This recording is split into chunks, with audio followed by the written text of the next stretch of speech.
Another one that's getting a lot of attention these days is nicotine. Do you have any thoughts on nicotine? Yeah, so nicotine is a stimulant. It works on the body on nicotinic acetylcholine receptors. These receptors they drive inflammation in the body. So nicotine can act as an anti-inflammatory agent in certain doses. It also, if you want to look at it from a mitochondrial point of view, it can act as a small stressor to mitochondria.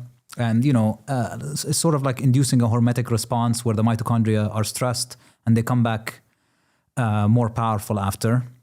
So the way to think about it is, I don't think it's a thing that you do every day or all day, It's good in small quantities, infrequently, and at small doses. There's a lot of talk online, these random videos popping up showing us that it treats everything. I still haven't seen that much convincing evidence of that. And it's so that this happens at the same time that all these tobacco shops are heavily marketing the pouches. So it's no coincidence. In small amounts, it can be helpful in treating colds, maybe. There are studies showing it's helpful for long COVID because COVID affects acetylcholine receptors. But I would worry about people getting hooked on it. Mm-hmm.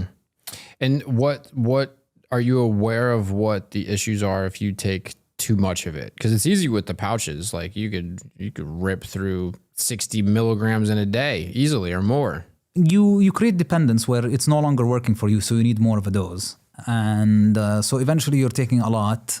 In and of its own, it's not bad, but you're just creating dependence and you're using high quantities.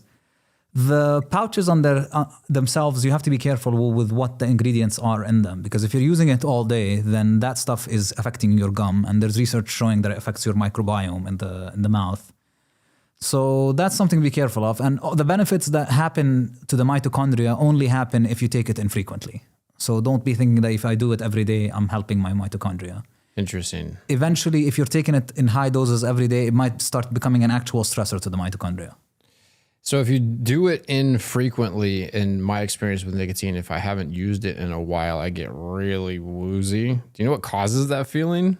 Yeah, I mean, the acetylcholine affects balance centers in the brain. So yeah, I remember the first time I must have been 17 or 18 years old. I ditched class with a couple buddies of mine that I would smoke some weed with, and we didn't have any weed, and my friends smoked Newport cigarettes. Wow.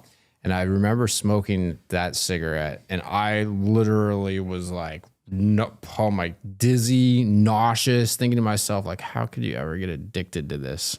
A few weeks later, we're doing it again. A couple weeks later again. Before you know it, I was like, dang, I want a cigarette. It was wild how that unfolded. When it comes from cigarettes, there's also sodium monoxide that's coming. So that kind of like, you're not getting oxygen to your brain. So that can cause you to get dizzy. It's helpful to point out to people who do smoke that a lot of the issues with smoking are, people have smoked for a very long time. The issues that we've been having with smoking are only maybe over the last 100 years. A lot of it is the pesticides that they put on the tobacco and the chemicals that they use in the paper and the filters of the tobacco.